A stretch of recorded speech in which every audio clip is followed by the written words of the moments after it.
Alright folks, welcome back to the channel. Today's adventure is a little bit of a hike and a little bit of a paddle. I'm hiking back to Sprague Pond, which is about 3/10 of a mile this way. We are in the Cedar River flow area. I've never been back here. They say it's a nice little paddle. Let's go find out. Follow along.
Alright everybody, welcome back to the channel. So this is Sprague Pond.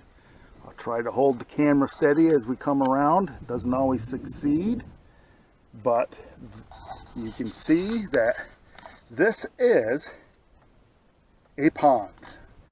So the trail end, Sprague Pond Trail, it's 3/10 of a mile, and I have been told that it was cart friendly. I can tell you with certainty that it's not really cart friendly. There is a section of it that you can use your cart pretty well, but there's a lot of rocks sticking up and a lot of roots sticking up that you got to pick up and go over anyway. So I ended up ditching the cart a little over halfway in and just carrying the kayak in. But it's not a bad trail in.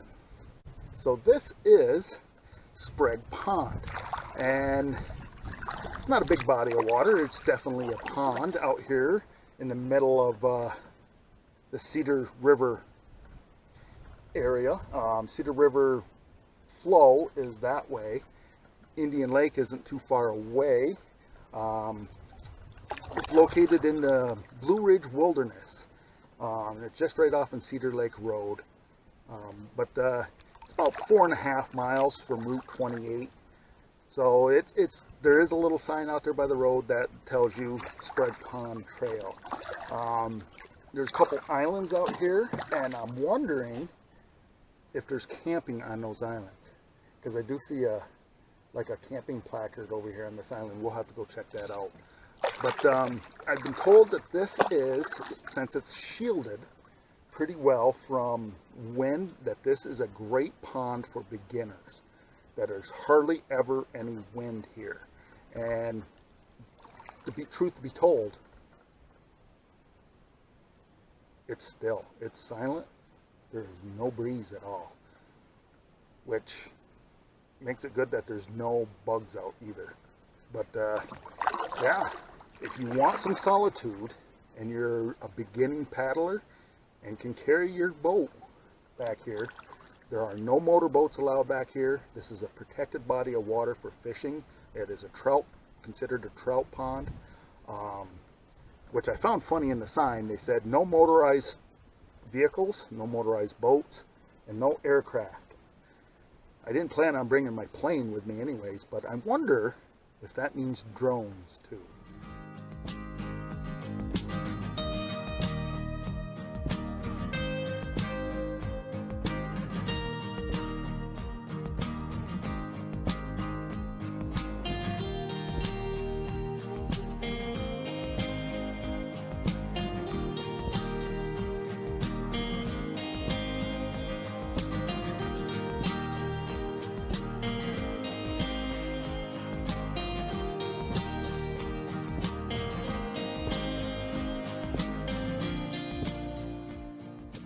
Well, there's the island.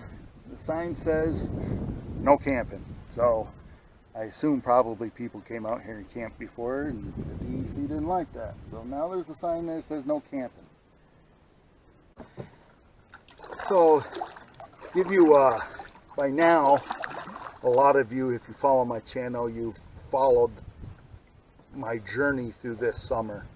You know that I just picked up a dragonfly out of the water. Look at that. Hey buddy, you alright? And look at that, dragonfly I just took out of the water. Let's see here if I can get him. Here. There you go. I'll set you, how about I set you right here? So you can dry off. Yeah, you're alright. You're alright. Want to dry off a little bit? Alright, I'll hold it down here. Well, anyways, my journey through this summer has been one of not good. My dad died in June, and that put a big damper on the summer right there. July, I managed to get out for a night, and then decided that I'm gonna go do my normal trip that I normally do in July, and I did, and you saw those videos. This is now late August. It's Labor Day weekend, going into Labor Day weekend, and we found August, when the remains of Hurricane Debbie came through our region. I was in Racket Lake at the time, and I could not do any hiking because the DEC shut down trails. I went to Rocky Top because that was on my itinerary, and there was a rescue going on the mountain. There was just so much rain that the trails, the trails are usually eroded down a little bit. The water was running down the trails like a river. And then I got word that my mom had to be evacuated from her house. We're still dealing with that. We got the carpets torn up in the house, dehumidifiers going. It's not Florida weather up here, but mold can still happen. So she's lost her furnace, managed to get the hot water heater going. My dad's lawn tractor that he bought before he died was submerged. We're still working on that. He had his old lawn tractor. This is what I find funny on it. The new one is full of water. The old one, that is 24 years old, 25 years old, he had in his back shed, was completely submerged. When the water went down, my brother and I pulled that out. We tested the battery. We checked the oil. There was no water in the oil. Took the plug out of it. There's just a little bit of water in the cylinder, and we were like, well, maybe this will run. So we cranked her over, and she started up, started running. And I'm like, a 25-year-old tractor survives the flood, but it's a brand new one, sitting in the shop full of water. So it's been a treacherous summer, and getting out to do this has not happened a lot this past summer, and it has been a summer to forget, really. But I cherish these moments right here, getting out, even though this is just so quiet back here. The solitude is great. I hear a loon over my shoulder here, and I still got my buddy on my finger here. He's drying out, but the nice area, but it's been a rough summer. But if you come, Sprague Pond is about 4.5 miles off of Route 28 in Indian Lake. This is the Blue Ridge Wilderness, and it's not far from Blue Mountain Lake. So if you are in the area, there is a restaurant that I want you to stop at, and that is Daryl's Mountain Diner. It's in Blue Mountain Lake, right on Route 28, and no, right on Route 30. Right on Route 30. Sorry about that. Oh, 28 goes to Old Forge. Route 30 goes to Indian Lake. So this is 4.5 miles off of Route 30. But anyways, down in Blue Mountain Lake, Chef Daryl's Diner, Mountain Diner. I I stopped there. I know I've talked to Daryl. He's a good guy. He's built that diner up. And anyone who knows the restaurant industry knows that the profit margin is very thin. When tragedy and disaster strikes this area, Daryl has been one of those guys that have stepped up.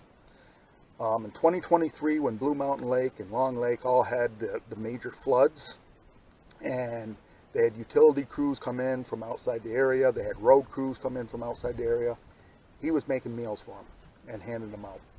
So it tells you what kind of character he is. So if you're in the area, after a nice paddle like this, go have a great dinner at Chef Daryl's Blue Line Diner. He does not know I'm plugging his diner. It's just that he during those disasters, he'll open up his diner to get people fed. If they are out of their house, he will bring them food. Good guy. Good guy. So Chef Daryl's Blue Line Diner, or Mountain Diner in Blue Mountain Lake. So I'm going to go finish my paddle out here, see if my buddy here wants to fly at all. He's still drying out, but we'll see if he wants to fly away or if he's going to paddle with me a little bit.